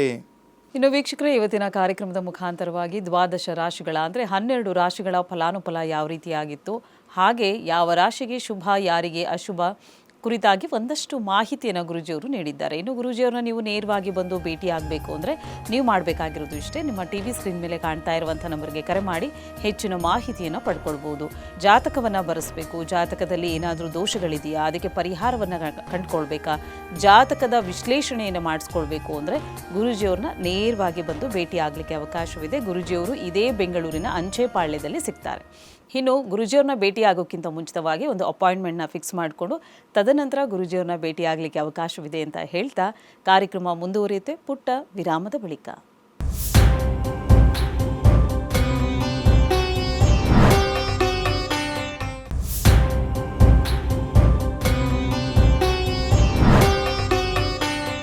ವಿರಾಮದ ಬಳಿಕ ಅಶ್ವ ಜ್ಯೋತಿಷ್ಯ ವಿಶೇಷ ಜ್ಯೋತಿಷ್ಯ ಕಾರ್ಯಕ್ರಮಕ್ಕೆ ಸ್ವಾಗತ. ವೀಕ್ಷಕರೇ, ಇವತ್ತಿನ ಕಾರ್ಯಕ್ರಮದ ಮುಖಾಂತರವಾಗಿ ಒಂದಷ್ಟು ಮಾಹಿತಿಯನ್ನು ಗುರೂಜಿಯವರು ನೀಡ್ತಾ ಇದ್ದಾರೆ. 12 ರಾಶಿಗಳ ಕಂಪ್ಲೀಟ್ ಮಾಹಿತಿಯನ್ನು ನಾವು ಪಡ್ಕೊಂಡಿದ್ದಾಯಿತು. ಇನ್ನು ಪ್ರತಿ ಸಂಚಿಕೆಯಂತೆ ಇವತ್ತಿನ ಸಂಚಿಕೆಯಲ್ಲೂ ಕೂಡ ಒಂದು ಹೊಸ ವಿಚಾರದ ಬಗ್ಗೆ ಒಂದಷ್ಟು ಮಾಹಿತಿಯನ್ನು ಗುರೂಜಿಯವರು ನೀಡ್ತಾ ಇದ್ದಾರೆ. ಸೊ ಇವತ್ತಿನ ದಿನ ವಿಶೇಷತೆಯಲ್ಲಿ ಪ್ರೇತ ಬಾಧೆಯ ಕುರಿತಾಗಿ ನಾವು ತಿಳ್ಕೊಳ್ತಾ ಇದ್ದೀವಿ. ಈ ಪ್ರೇತ ಬಾಧೆ ಅಂದರೆ ಏನು, ಈ ಪ್ರೇತ ಬಾಧೆಯ ಪರಿಣಾಮಗಳು ಯಾವ ರೀತಿಯಾಗಿರುತ್ತೆ, ಈ ದೋಷಗಳಿಗೆ ಪರಿಹಾರ ಮಾರ್ಗಗಳು ಹೇಗಿರುತ್ತೆ, ಇದರ ಲಕ್ಷಣಗಳನ್ನು ಯಾವ ರೀತಿ ಉಲ್ಲೇಖಿಸಲಾಗಿದೆ. ಗುರುಜಿ, ಇದರ ಕುರಿತಾಗಿ ಒಂದಷ್ಟು ಮಾಹಿತಿ. ಓಂ ಶ್ರೀಂ ಯೋಗಿನಿ ಯೋಗಿನಿ ಯೋಗೀಶ್ವರಿ ಯೋಗ ಭಯಂಕರಿ ಸಕಲ ಸ್ತ್ರಾಮರ ಜಂಗಮಸ್ಯ ಮುಖರಿದ ಮಾಲಯಂ ಆಕರ್ಷಯ ಸ್ವಾಹ ಅಂತ ನೋಡಿ. ಈ ಒಂದು ಕಾಲಮಾನದಲ್ಲಿ ಪ್ರೇತ ಬಾಧೆ ತುಂಬ ಹೆಚ್ಚಾಗಿರುವಂಥದ್ದು. ತುಂಬ ಜನರಿಗೆ ಪ್ರೇತ ಬಾಧೆ ಲಕ್ಷಣಗಳು ಕಾಡ್ತಾ ಇರುತ್ತೆ. ಕೆಲವರಿಗೆ ಗೊತ್ತಾಗಲ್ಲ ಏನಿದು ಪ್ರೇತ ಬಾಧೆ. ಕೆಲವರು ನಂಬ್ತಾರೆ, ಕೆಲವರು ನಂಬೋದಿಲ್ಲ. ನೋಡಿ, ಈಗ ಹಳ್ಳಿ ಕಡೆ ಹೋಗಿ ದೇವಸ್ಥಾನಗಳಲ್ಲಿ ಅವ್ರನ್ನ ದೇವಸ್ಥಾನಗಳಲ್ಲಿ ಮಲಗಿಸ್ಬಿಟ್ಟಿರ್ತಾರೆ ಎಷ್ಟೋ ಜನಕ್ಕೆ. ಹೌದು, ಕೆಲವರಿಗೆ ಗೊತ್ತಿರಲ್ಲ, ಕೆಲವರು ಏನೋ ಹುಷಾರಿಲ್ಲ, ಏನೋ ಕರ್ಕೊಂಬಂದ್ಬಿಟ್ಟಿರ್ತಾರೆ ಅಂತಾರೆ. ಅಲ್ಲ ನೋಡಿ, ಪ್ರೇತ ಬಾಧೆ ಇರುತ್ತೆ ಅವ್ರಿಗೆ. ಹಿಂದಿನವರೆಲ್ಲ ಅದಕ್ಕೋಸ್ಕರನೇ ಮಾಡಿರೋದು. ಯಾಕೆ ದೇವಸ್ಥಾನಗಳಿಗೆ ಕರ್ಕೊಂಬಂದು ಮಲಗಿಸ್ತಾರೆ ಅಂತಂದ್ರೆ, ಎಷ್ಟೋ ದೇವಸ್ಥಾನಗಳು ನೋಡಿ ಹಳ್ಳಿ ಕಡೆ ಹೋದ್ರೆ ಗೊತ್ತಾಗುತ್ತೆ. ಈಗ ಸಿಟಿಯಲ್ಲಿ ಅವ್ರಿಗೆಲ್ಲ ಗೊತ್ತಿರಲ್ಲ. ಹಳ್ಳಿ ಕಡೆ ಇರೋರಿಗೆ ಇದು ಈ ಚಿಕ್ಕ ಹುಡುಗರಿಂದನೂ ಕೂಡ ಗೊತ್ತಿರುತ್ತೆ. ದೇವಸ್ಥಾನಗಳಲ್ಲಿ ಮಲಗೋದು ವಾಡಿಕೆ ಇದೆ ಹಿಂದಿನಿಂದನೂ. ಯಾಕೆ ಈ ಪ್ರೇತ ಬಾಧೆ ಕಾಡ್ತಾ ಇರುತ್ತೆ ಅವ್ರಿಗೆ. ಎಲ್ಲೇ ಹೊರಗಡೆ ಹೋಗ್ಲಿ ಅಂದರೆ ಪ್ರೇತ ಬಾಧೆ ಅಂದರೆ ಏನಾಗುತ್ತೆ, ಈಗ ಹುಷಾರಿಲ್ದಂಗೆ ಆಗ್ತಾ ಇರುತ್ತೆ, ತುಂಬ ಸುಸ್ತಾಗ್ತಾ ಇರ್ತಾರೆ ಅವ್ರಿಗೆ, ತುಂಬ ಜ್ವರ ಬರುವಂಥದ್ದು, ತುಂಬ ಬೇರೆ ಬೇರೆ ಕಷ್ಟಗಳು, ನೋವು, ತಲೆನೋವುಗಳು ಆಗ್ತಾ ಇರೋದು, ಹೊಟ್ಟೆ ನೋವು ಬರ್ತಾ ಇರೋದು, ಈ ಥರ ಎಲ್ಲ ಇರುತ್ತೆ ಅವ್ರಿಗೆ. ತುಂಬ ಕೈಕಾಲು ಬಿದ್ದೋಗುವಂಥದ್ದು, ಎದ್ದಳಕ್ಕೆ ಆಗಲ್ಲ, ಎಲ್ಲ ಚೆನ್ನಾಗಿರ್ತಾರೆ. ಹಾಸ್ಪಿಟಲ್ಸ್ಗೆ ಕರ್ಕೊಂಡೋದ್ರೆ ಏನಾಗುತ್ತೆ, ವೈದ್ಯರ ಬಳಿ ಹೋದಾಗ ಏನೂ ಇಲ್ಲ, ಎಲ್ಲ ಅವ್ರು ನೋಡಿ ಇವಾಗ ಹೊಟ್ಟೆ ಒಳಗಡೆ ಒಂದು ಚಿಕ್ಕದು ಗಡ್ಡೆ ಇದ್ರೂ ಕೂಡ ನಮಗೆ ಸ್ಕ್ಯಾನ್ ಮಾಡಿ ನೋಡಿ ಹೇಳ್ತಾರೆ. ಅಂಥ ಒಂದು ಕಾಲಮಾನದಲ್ಲಿ ಇದ್ದೀವಿ. ಹಂಗಿದ್ರೂ ಕೂಡ ವೈದ್ಯ ಲೋಕಕ್ಕೂ ಕೂಡ ಇದು ಸಿಗದೇ ಇರುವಂತಹ ಲಕ್ಷಣಗಳೇ ಈ ಪ್ರೇತ ಬಾಧೆಯಿಂದ ಆಗುವಂಥದ್ದು ಅಲ್ವಾ. ಎಷ್ಟು ಹಾಸ್ಪಿಟಲ್ಗೆ ಹೋದ್ರೂ ಅವ್ರಿಗೆ ಏನೂ ಗೊತ್ತಾಗ್ತಿರಲ್ಲ. ಹಾಗಾಗಿ ಈ ಪ್ರೇತ ಬಾಧೆ ಅನ್ನುವಂಥದ್ದು ತುಂಬ ಕಾಡ್ತಾ ಇದೆ. ಇದರ ಲಕ್ಷಣಗಳು ತಿಳ್ಕೊಳ್ಳಿ, ಮತ್ತು ಇದಕ್ಕೆ ಪರಿಹಾರಗಳು ಏನಿದೆ ಕೂಡ ತಿಳ್ಕೊಬೇಕು. ಹಾಗಾಗಿ ನೋಡಿ, ಪ್ರೇತ ಬಾಧೆ ಅಂತ ಅಂದಾಗ ಇದರಲ್ಲಿ ಏನೇನು ಲಕ್ಷಣಗಳು ಕಾಣ್ತೇವೆ ಅಂತ ನೋಡ್ಕೋಬೇಕು. ಪ್ರಾರಂಭದಲ್ಲಿ ಹೇಳ್ತೀನಿ. ಈಗ ಪ್ರೇತ ಬಾಧೆ ಜಾಸ್ತಿ ಆದಾಗ ಅದೆಲ್ಲರಿಗೂ ಗೊತ್ತಿರುತ್ತೆ, ತುಂಬ ಸುಸ್ತಾಗ್ತಾರೆ, ಏನೇನೋ ಕಿರ್ಚಾಡ್ತಾರೆ, ಹುಷಾರಿಲ್ದಂಗೆ ಆಗುತ್ತೆ. ಅದೆಲ್ಲ ಲಕ್ಷಣಗಳು ಪ್ರಾರಂಭದಲ್ಲಿ ಯಾವ ರೀತಿ ಇರುತ್ತೆ ನೋಡ್ಕೋಬೇಕು.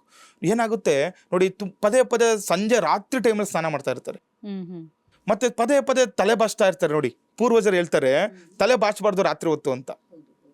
ಯಾಕೆ, ರಾಕ್ಷಸರ ಲಕ್ಷಣಗಳದು. ಮತ್ತೆ ಈ ಕೂದಲಿಗೂ ಬಿಟ್ಕೊಂಡ್ರೆಲ್ಲ ಓಡಾಡ್ತಾ ಇರ್ತಾರೆ, ಅವರೆಲ್ಲ ಪ್ರೇತದಲ್ಲಿ ರಾಕ್ಷಸ ಲಕ್ಷಣಗಳು. ನೋಡಿ, ಈಗ ಮೊನ್ನೆ ನಾವು ಕೃಷ್ಣ ಜನ್ಮಾಷ್ಟಮಿ ಸಮಯದಲ್ಲಿ ಮಾತಾಡಿದ್ವಿ. ಪೂತನಿ ಎಂಬ ರಾಕ್ಷಸಿ ಏನು ಮಾಡ್ತಾ ಇರ್ತಾಳೆ, ಕಂಸ ಹೇಳ್ತಾನೆ, ಈ ನಂದಗೋಕುಲದಲ್ಲಿ ಯಾರ್ಯಾರು ಈ ಒಂದು ಮಾಸದಲ್ಲಿ ಹುಟ್ಟಿರ್ತಾರೋ ಅವ್ರನ್ನೆಲ್ಲ ಸಂಹಾರ ಮಾಡುವಂತ ಪೂತನೆ ಎಲ್ಲರಿಗೂ ಕೂಡ ಏನು ಮಾಡ್ತಾಳೆ, ಅವಳು ಹಾಲು ಉಣಿಸ್ತಾ ಹಾಲಿನಲ್ಲಿ ವಿಷವನ್ನು ಕೊಟ್ಟು ಮಗುನ ಸಾಯಿಸ್ತಾ ಬರ್ತಾ ಇರ್ತಾಳೆ. ಕೃಷ್ಣನ ಬಳಿ ಕೂಡ ಬಂದಾಗ ಏನು ಮಗು ಇಷ್ಟು ಚೆನ್ನಾಗಿದೆ, ತುಂಬ ಸುಂದರವಾಗಿದೆ ಅಂತ ಅವಾಗ ಏನು ಮಾಡ್ತಾಳೆ, ಆ ಒಂದು ಪೂತನೆ ಏನು ಮಾಡ್ತಾಳೆ, ತುಂಬ ಶೃಂಗಾರವಾಗಿ ಒಳ್ಳೆಯ ಒಂದು ಗೃಹಿಣಿ ಥರ ಅಲಂಕಾರ ಮಾಡ್ಕೊಂಡು ಬರ್ತಾಳೆ. ಎಲ್ಲ ಥರ ಮಾಡ್ಕೊತಾಳಂತೆ. ಎಲ್ಲ ಏನು ನೈಲ್ ಪಾಲಿಶ್ ಹಾಕೊಳ್ಳೋಂಥದ್ದು, ತುಂಬ ಚೆನ್ನಾಗಿ ಮೇಕಪ್ ಮಾಡ್ಕೊಳೋಂಥದ್ದು, ಎಲ್ಲ ಥರ ಮಾಡ್ಕೊಂಡು ಬರ್ತಾಳೆ. ಆದರೆ ರಾಕ್ಷಸಿಗೆ ಏನು ಗೊತ್ತು, ತಲೆನೇ ಬಾಚ್ಕೊಂಬಂದಿರಲ್ಲಂತೆ. ತಲೆನೇ ಬಚ್ಕೊಂಬಂದಿರಲ್ಲ. ಅವಾಗ್ಲೇ ಗೊತ್ತಾಗೋದು ಇದು ರಾಕ್ಷಸಿ ಅಂತ ಗೊತ್ತಾಗುತ್ತೆ. ಅಲ್ಲಿ ಪೂರ್ವಜರು ಹೇಳ್ತಾರೆ, ಯಾವಾಗೂ ತಲೆನ ಮುಡಿ ಕಟ್ಟಿ ಪೂಜೆ ಮಾಡಬೇಕು ಅಂತ. ತಲೆ ಬಿಟ್ಕೊಂಡು ಯಾರು ಪೂಜೆ ಮಾಡಲ್ಲ ನೋಡಿ. ಗೊತ್ತಿರೋರು ಯಾರು ಮಾಡಲ್ಲ, ಗೊತ್ತಿಲ್ಲದವ್ರು ಮಾಡ್ತಾರೆ, ಗೊತ್ತಿರೋರು ಯಾರು ಮಾಡಲ್ಲ. ಇದೇ ಕಾರಣ, ರಾಕ್ಷಸ ಲಕ್ಷಣಗಳು ಇವೆಲ್ಲ. ಹಾಗಾಗಿ ಯಾವುದೇ ಕಾರಣಕ್ಕೂ ತಲೆಗಳು ತುಂಬ ಬಿಟ್ಕೊಂಡು ಓಡಾಡುವಂಥದ್ದು. ಮತ್ತೆ ಏನಾಗುತ್ತೆ, ಈ ರಾತ್ರಿ ಸಂದರ್ಭದಲ್ಲಿ ಸುಮ್ಮನೆ ಈಗ ಈ ಪಾತ್ರೆಗಳು ಬೀಳುವಂಥದ್ದು ಆಗ್ತಾ ಇರುತ್ತೆ ಮನೆಗಳಲ್ಲಿ. ಮತ್ತೆ ಇನ್ನೇನೇನಾಗುತ್ತೆ, ನಮ್ಮ ಹಿಂದೆ ನೆರಳುಗಳು ಓಡಾಡ್ತಿರೋದು, ನಮಗೆ ಸುಮ್ಮನೆ ಕೂತಿರ್ತೀವಿ, ಇಲ್ಲೇನೋ ಹೋಯ್ತು ಅನ್ನಂಗೆ ಆಗ್ತಿರುತ್ತೆ ಕೆಲವರಿಗೆ. ಮತ್ತೆ ಏನಾಗುತ್ತೆ, ಮಲಗಿದ್ದಾಗ ನಮ್ಮನ್ನು ಯಾರೋ ಬಂದು ಒಂಥರ ಹಿಡ್ದಂಗೆ ಆಗೋದು, ಮತ್ತು ಉಸಿರಾಡ್ಲಿಕ್ಕೆ ನಮಗೆ ತೊಂದರೆಗಳು ಆಗ್ತಾ ಇರುವಂಥದ್ದು, ಕೆಟ್ಟ ಕನಸುಗಳು ಬೀಳ್ತಾ ಇರುತ್ತೆ. ಸಡನ್ನಾಗಿ ಎದ್ಬಿಡ್ತಾರೆ ನೋಡಿ, ಒಬ್ಬೊಬ್ರು ಸಡನ್ನಾಗಿ ಎದ್ಬಿಡ್ತಾರೆ. ಈ ರೀತಿ ಎಲ್ಲ ಆಗ್ತಾ ಇರುತ್ತೆ. ಮತ್ತೆ ನಾವು ತುಂಬ ಪದೇ ಹುಷಾರು ತಪ್ತಾ ಇರ್ತಾರೆ. ಪದೇ ಎಷ್ಟು ಸರಿನ ಆದ್ರೂ ಕೂಡ ಅವ್ರಿಗೆ ಹಾಸ್ಪಿಟ್ಲಿಗೆ ಹೋದಾಗ ಒಂದು ಸ್ವಲ್ಪ ಚೆನ್ನಾಗಿರ್ತಾರೆ, ಮತ್ತೆ ಅದೇ ಕಥನೆ. ಮತ್ತೆ ವಿಶೇಷವಾಗಿ ನೋಡ್ಕೊಳ್ಳಿ, ಅಮಾವಾಸ್ಯೆ ಪೌರ್ಣಮಿ ದಿನಗಳು. ಅಮಾವಾಸ್ಯೆ ಪೌರ್ಣಮಿ ದಿನಗಳು ಕಾಲುಗಳು ನೋವು ಬರುವಂಥದ್ದು, ಕಾಲುಗಳು ಕೈಗಳು ಊತ ಆಗುವಂಥದ್ದು, ತುಂಬ ತಲೆನೋವು ಆಗ್ತಾ ಇರುತ್ತೆ. ಮತ್ತು ಹೊಟ್ಟೆ ಒಳಗಡೆ ತುಂಬ ಹಿಸ್ಕಿದಂಗೆ ಆಗ್ತಾ ಇರುತ್ತೆ, ಹೊಟ್ಟೆ ನೋವು ಬರ್ತಾ ಇರುತ್ತೆ. ಮತ್ತು ಅವ್ರು ನೋಡಿ ಯಾರ ಮಾತನ್ನು ಕೇಳಿಸ್ಕೊಳಲ್ಲ ಅವರು. ಅಮಾವಾಸ್ಯೆ ಪೌರ್ಣಮಿ ಹಿಂದೆ ಮುಂದೆ ಸಿಕ್ಕಾಪಟ್ಟೆ ಗಲಾಟೆಗಳು, ಯಾರು ಒಳ್ಳೆ ಮಾತಾಡಿದ್ರೂ ಕೇಳಿಸ್ಕೊಳಲ್ಲ, ಸುಮ್ಮನೆ ಅವ್ರಿಗೆ ರಿವರ್ಸ್ ಏನೇನೋ ಮಾತಾಡೋದು. ಬೇರೆ ದಿನಗಳೆಲ್ಲ ಭಾಳ ಚೆನ್ನಾಗಿರ್ತಾರೆ, ಚೆನ್ನಾಗೇ ಮಾತಾಡ್ತಾ ಇರ್ತಾರೆ. ಮತ್ತು ಈಗ ಸಂಜೆ ಟೈಮ್ಗಳಲ್ಲಿ ಗೋಧೂಳಿ ಲಗ್ನ ಆದ ನಂತರ ಜಾಸ್ತಿ ಆಗ್ಬಿಡುತ್ತೆ ಇದು ಪ್ರೇತಬಾಧೆಗಳು ಲಕ್ಷಣಗಳು. ಈ ರೀತಿಗಳಿದ್ದಾಗಲೂ ಕೂಡ ಸುಮ್ಮನೆ ಜಗಳಗಳು ವಿನಾಕಾರಣ. ಮತ್ತೆ ನೋಡಿ, ಅಣ್ಣ ತಮ್ಮಂದಿರಲ್ಲಿ ಜಗಳಗಳು ಆಗ್ತಾ ಇರುತ್ತೆ, ಅಕ್ಕ ತಂಗಿಯರಲ್ಲಿ ಒಂದು ವೈಮನಸ್ಸಿರುವಂಥದ್ದು, ಅತ್ತಿಗೆ ನಾದಿನಿಗಳಲ್ಲಿನೂ ಕೂಡ ವೈಮನಸ್ಸೋಡು ಪ್ರೇತಬಾಧೆ ಲಕ್ಷಣಗಳು. ಇದೆಲ್ಲ ಅನ್ಯೋನ್ಯವಾಗಿ ಇರೋರೇ ಬಿಟ್ಟು ಹೋಗ್ಬಿಡುವಂಥದ್ದು, ಸುಮ್ಮನೆ ಜಗಳಗಳು ವಿನಾಕಾರಣ. ಮನೆಯಲ್ಲಿ ಯಾವಾಗಲೂ ಯಾವುದೇ ಶುಭ ಕಾರ್ಯ ಆಗ್ಲಿಕ್ಕೆ ಬಿಡಲ್ಲ. ಈಗೇನೋ ಒಂದು ಮನೆಯಲ್ಲಿ ಒಂದು ಶುಭ ಕಾರ್ಯ ಮಾಡೋಣ ಅನ್ಕೊತಾ ಇರ್ತಾರೆ, ಆದರೆ ಅವ್ರಿಗೆ ಆ ಕಾಲನೇ ಕೂಡು ಬರಲ್ಲ. ಈಗ ಯಾರೋ ಒಬ್ಬ ಮನೆಯಲ್ಲಿ ಮಗನಿಗೆ ಕೆಲಸ ನಿಮಿತ್ತ ಎಲ್ಲ ಹೊರಗಡೆ ಹೋಗ್ತಾರೆ, ಅಥವಾ ಹುಷಾರು ತಪ್ತಾ ಇರುತ್ತೆ, ಯಾವುದೋ ಒಂದು ಶುಭ ಕಾರ್ಯ, ಒಂದು ಸತ್ಯನಾರಾಯಣ ವ್ರತ ಮಾಡೋಣ ಅನ್ಕೊತಾ ಇರ್ತಾರೆ, ಆಗ್ತಾ ಇರಲ್ಲ. ಮನೇಲಿ ಏನಕ್ಕೂ ಒಂದು ಹೋಮ ಮಾಡೋಣ ಅನ್ಕೊತಾ ಇರ್ತಾರೆ, ಆಗ್ತಾನೆ ಇರಲ್ಲ. ಈ ರೀತಿ ಪ್ರೇತಬಾಧೆಯಿಂದ ಆಗುವ ಲಕ್ಷಣಗಳು ಇದೆಲ್ಲ. ಈ ರೀತಿ ಇದ್ದಾಗ ಏನು ಮಾಡ್ಕೋಬೇಕು, ಪ್ರೇತಬಾಧೆಗೆ ಏನೇನು ಪರಿಹಾರಗಳಿದೆ ಅದನ್ನು ಕೂಡ ನೋಡ್ಕೋಬೇಕಾಗುತ್ತೆ. ಮತ್ತು ಯಾವಾಗ ಮನೆಯಲ್ಲಿ ಅಧಿಕವಾಗಿ ಈ ಪ್ರೇತಬಾಧೆ ಲಕ್ಷಣಗಳಿಂದ ಇನ್ನೂ ಏನೇನು ಲಕ್ಷಣಗಳು ನೋಡ್ಕೋಬೇಕಾಗುತ್ತೆ. ಮಲಗಿದ್ದಾಗ ಮತ್ತೆ ಏನೋ ಒಂದು ಸೌಂಡ್ಗಳು ಮಾಡುವಂಥದ್ದು, ಏನೋ ಸೌಂಡ್ ದೂರದಿಂದ ಕೇಳಿಸ್ತಾ ಇರುತ್ತೆ, ಅವ್ರಿಗೆ ಒಂದು ಸೌಂಡ್ಗಳು ಕೇಳಿಸ್ತಾ ಇರುತ್ತೆ. ಮತ್ತೆ ಏನಾಗುತ್ತೆ, ಈ ಸಿಗರೇಟ್ ಸ್ಮೆಲ್ಗಳು ಬರುತ್ತಂತೆ ಮನೆಗಳಲ್ಲಿ. ಈ ರೀತಿ ಸಿಗರೇಟ್ ಸ್ಮೆಲ್ಗಳು ಅದೆಲ್ಲ ನೋಡ್ಕೋಬೇಕು. ಅಮಾವಾಸ್ಯೆ ಪೌರ್ಣಮಿ ಸಂದರ್ಭಗಳಲ್ಲಿ ಕೆಟ್ಟ ಸ್ಮೆಲ್ಗಳು ಬರುವಂಥದ್ದು ಮನೆಗಳಲ್ಲಿ. ಈ ರೀತಿ ಇದ್ದಾಗ ಇದಕ್ಕೆಲ್ಲ ಏನು ಪರಿಹಾರಗಳು ನೋಡ್ಕೋಬೇಕಾಗುತ್ತೆ. ಓಕೆ ಗುರುಗಳೇ, ಹಾಗಿದ್ರೆ ಇದಕ್ಕೆ ಎಂಥ ಪರಿಹಾರಗಳಿದಾವೆ ಅಂತ ನೋಡಿ. ಈ ರೀತಿ ಇದ್ದಾಗ ಏನು ಮಾಡ್ಕೋಬೇಕು, ಕೆಲವರು ನೋಡಿ ಈ ತಡೆ ಓಡಿಸೋದೆಲ್ಲ ಇದೆ. ತಡೆ ಓಡಿಸೋದು ಅಂತ ಹೇಳ್ತಾರೆ. ಮತ್ತೆ ನೋಡಿ, ಎಲ್ಲಿ ತಡೆ ಓಡಿಸ್ಬೇಕು ಅನ್ನೋದು ಇರುತ್ತೆ. ಕೆಲವೊಂದು ಸ್ಥಳಗಳು ನೋಡಿ, ಮನೇಲಿ ತಡೆ ಓಡಿಸೋದಲ್ಲ ಅದು. ಕೆಲವೊಂದು ಅದಕ್ಕಂಥ ಸ್ಥಳಗಳು ಇರುತ್ತೆ, ನದಿ ತೀರಗಳಲ್ಲಿ ಮಾಡಿಸ್ಕೊಳ್ಳಿ. ಮತ್ತು ಕೆಲವರು ದೇವಸ್ಥಾನಗಳ ಬಳಿ ತಡೆ ಓಡಿಸ್ತಾರೆ, ಆ ರೀತಿಯೂ ಕೂಡ ಮಾಡ್ಕೋಬಹುದು. ತಡೆ ಓಡಿಸೋದು ಒಂದು ವಿಶೇಷವಾದ ಪರಿಹಾರ ಅದು. ತಡೆ ಓಡಿಸ್ಕೊಳ್ಳಿ, ಅವಾಗಲೂ ಆಗಿಲ್ವಾ. ಮತ್ತೆ ನೋಡಿ, ಮತ್ತೆ ನದಿ ಸ್ನಾನಗಳು ಮಾಡಬೇಕು ವಿಶೇಷವಾಗಿ ಈ ರೀತಿ ಪ್ರೇತಬಾಧೆ ಲಕ್ಷಣಗಳು ಕಡಿದಾಗ. ಮತ್ತೆ ಯಾಕೆ ಕಾಡುತ್ತೆ ಅನ್ನೋದು ನೋಡಿ. ಈಗ ನಾವೆಲ್ಲೋ ಒಂದು ಸೂಕ್ಷ್ಮ ಮನಸ್ಸು ಅಂತ, ಕೆಲವರಿಗೆ ಈ ದೈವತ್ವ ಜಾಸ್ತಿ ಇರೋರಿಗೆ ಮತ್ತೆ ಸೂಕ್ಷ್ಮ ಮನಸ್ಸಿರುವವರು ಎಲ್ಲೋ ಒಂದು ಸಂಚಾರ ಮಾಡ್ತಾ ಇರ್ತಾರೆ. ಆ ಒಂದು ಸಂದರ್ಭದಲ್ಲಿ ಈ ಸೂಕ್ಷ್ಮ ಮನಸ್ಸಿರೋರಿಗೇನೆ ಅದು ಪ್ರೇತಬಾಧೆ ಕಾಡುವಂಥದ್ದು.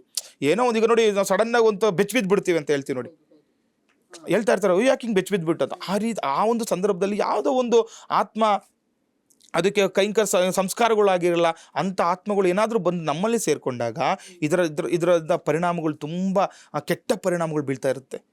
ಗೊತ್ತೇ ಆಗಲ್ಲ ಪಾಪ, ಎಷ್ಟು ಹಾಸ್ಪಿಟಲ್ಗೆ ಹೋಗ್ತಾರೆ, ಏನು ಮಾಡಿದ್ರು ಅವ್ರಿಗೆ ಆಗ್ತಾ ಇರಲ್ಲ. ಆ ಒಂದು ಸಂದರ್ಭದಲ್ಲಿ ಈ ಸುಲಭ ಪರಿಹಾರಗಳು ಹೇಳ್ತಾ ಇದ್ದೀನಿ, ಈ ರೀತಿ ಮಾಡ್ಕೊಳ್ಳಿ. ಮತ್ತು ಆಂಜನೇಯನ ಯಂತ್ರವನ್ನು ಧರಿಸಬೇಕಾಗುತ್ತೆ. ಮತ್ತು ಈ ಆಂಜನೇಯನ ಯಂತ್ರ ಮತ್ತು ಈ ಪ್ರತ್ಯಂಗಿರ ಯಂತ್ರಗಳು ಮನೇಲಿ ಇಟ್ಟು ಪೂಜೆ ಮಾಡಬೇಕು. ಮತ್ತು ಪ್ರತ್ಯಂಗಿರ ಹೋಮಗಳನ್ನು ಮಾಡ್ಕೋಬೇಕು ವಿಶೇಷವಾಗಿ. ನೋಡಿ, ಯಾವುದೇ ರೀತಿಯ ಭೂತ ಪ್ರೇತ ಮಾಟ ಮಂತ್ರ, ಆಮೇಲೆ ಯಾವುದೇ ಪ್ರಯೋಗಗಳು ನಮ್ಮ ಮೇಲೆ ಆಗಿದ್ರು ಕೂಡ ನಾವು ವಿಶೇಷವಾಗಿ ಈ ಶ್ರೀರಂಗಪಟ್ಟಣದಲ್ಲಿ ಆಗಲಿ ಅಥವಾ ಈ ಪ್ರತ್ಯಂಗಿರ ಮನೆಗಳಲ್ಲೂ ಕೂಡ ಮಾಡ್ತೀವಿ. ನಾವು ಪ್ರತ್ಯಂಗಿರ ಹೋಮ ಮಾಡಿಸಿ ಮತ್ತು ಪ್ರತ್ಯಂಗಿರ ಯಂತ್ರವನ್ನು ಮನೆಯಲ್ಲಿ ಸ್ಥಾಪಿಸಿ ಪೂಜೆ ಮಾಡಬೇಕು. ಕೆಲವೊಂದು ಯಂತ್ರ ಕೊಡ್ತೀವಿ, ಮತ್ತು ಆ ಕೊರಳಿಗೆ ಹಾಕ್ಲಿಕ್ಕೂ ಕೂಡ ನಾವು ಒಂದೆರಡು ಯಂತ್ರಗಳು ಕೊಡ್ತೀವಿ. ಆ ರೀತಿ ಮಾಡ್ಕೊಂಡಾಗ ಅದ್ರದ್ದು ಲಕ್ಷಣಗಳು ಕಡಿಮೆ ಆಗ್ತಾ ಬಂದು ಅದು ನಿರ್ನಾಮ ಆಗುವಂಥ. ನೋಡಿ, ಯಾವುದೇ ಆಗಲಿ ಸಡನ್ನಾಗಿ ನಮಗೆ ಯಾವುದೂ ಪರಿಹಾರ ಸಿಗಲ್ಲ. ಅದನ್ನು ನಾವು ಕಡಿಮೆ ಮಾಡ್ತಾ ಮಾಡ್ತಾ ಒಂದು 2-3 ಅಮಾವಾಸ್ಯೆಗಳನ್ನು ಅಥವಾ ಪೌರ್ಣಿಮೆಗಳು ಪೂಜೆಗಳು ಮಾಡಿಕೊಂಡು ನಾವು ಕಡಿಮೆ ಮಾಡ್ಕೋಬೇಕಾಗುತ್ತೆ. ಈ ರೀತಿ ಮಾಡ್ಕೋಬೇಕು. ಮತ್ತು ಯಾವುದೇ ಆಂಜನೇಯ ಯಂತ್ರಗಳು ನಾವು ಹೇಳಿದ್ವಿ, ಆ ರೀತಿ ಆಂಜನೇಯ ಮಾಡ್ಕೊಳ್ಳಿ. ಮನೆಯಲ್ಲಿ ಒಂದು ವಿಶೇಷವಾಗಿ ಹೋಮ ಹವನಾದಿಗಳು ಮಾಡಿ ನೋಡಿ, ಶಕ್ತಿ ದೇವತೆಗಳನ್ನು ಪೂಜೆ ಮಾಡಬೇಕು. ಈ ರೀತಿ ಆದಾಗ, ಪ್ರೇತ ಬಾಧೆ ಆದಾಗ ಯಾವತ್ತೂ ಕೂಡ ಅಮ್ಮನವ್ರು ನಮಗೆ ಶಕ್ತಿನೇ ಅಲ್ವಾ, ಅಮ್ಮನೇ ನಮಗೆ ಮೂಲ. ಅಮ್ಮನವ್ರನ್ನ ಪೂಜೆಗಳು ಮಾಡ್ಕೊಳ್ಳಿ, ಶಕ್ತಿ ದೇವತೆಗಳನ್ನ ಪೂಜೆ ಮಾಡಿಕೊಂಡು ಮನೆಯಲ್ಲಿ ಆ ಒಂದು ಹೋಮ ಹವನಾದಿಗಳನ್ನು ಮಾಡಿಸ್ಕೊಂಡಾಗ ಅದರಿಂದ ಸ್ವಲ್ಪ ನಮಗೆ ದೂರ ಆಗುವಂಥದ್ದು, ಅವೇನೇ ಲಕ್ಷಣಗಳಿದ್ದು ಕೂಡ ಕಡಿಮೆ ಆಗಿ ಅದರಿಂದ ಅನುಕೂಲಗಳಾಗುವಂಥದ್ದು ಕೂಡ ನಾವು ವಿಶೇಷವಾಗಿ ನೋಡ್ಬೋದು. ಓಕೆ ಗುರುಗಳೇ, ಇದುವರೆಗೂ ಕಾರ್ಯಕ್ರಮದಲ್ಲಿ ಭಾಗವಹಿಸಿ ಸಾಕಷ್ಟು ಮಾಹಿತಿಯನ್ನು ನಮಗೆ ತಿಳಿ ಹೇಳಿದ್ದೀರಾ. ಧನ್ಯವಾದಗಳು. ಲೋಕ ಸಮಸ್ತ ಸುಖಿನೋ ಭವಂತು, ಸಮಸ್ತ ಸನ್ಮಂಗಳಾನಿ ಭವಂತು. ಹರೇ ಶ್ರೀನಿವಾಸ. ಇನ್ನು ವೀಕ್ಷಕರೇ, ಇವತ್ತಿನ ಕಾರ್ಯಕ್ರಮದ ಮುಖಾಂತರವಾಗಿ ಸಾಕಷ್ಟು ಮಾಹಿತಿಯನ್ನು ನೀಡಿದ್ದೀವಿ. ಕಾರ್ಯಕ್ರಮ ಎಲ್ಲರಿಗೂ ಇಷ್ಟವಾಗಿದೆ ಅಂತ ಭಾವಿಸ್ತಾ ಕಾರ್ಯಕ್ರಮವನ್ನು ಮುಕ್ತಾಯಗೊಳಿಸ್ತಾ ಇದ್ದೀವಿ. ಮತ್ತೆ ನಿಮ್ಮ ಭೇಟಿ ಮುಂದಿನ ಸಂಚಿಕೆಯಲ್ಲಿ. ಧನ್ಯವಾದಗಳು.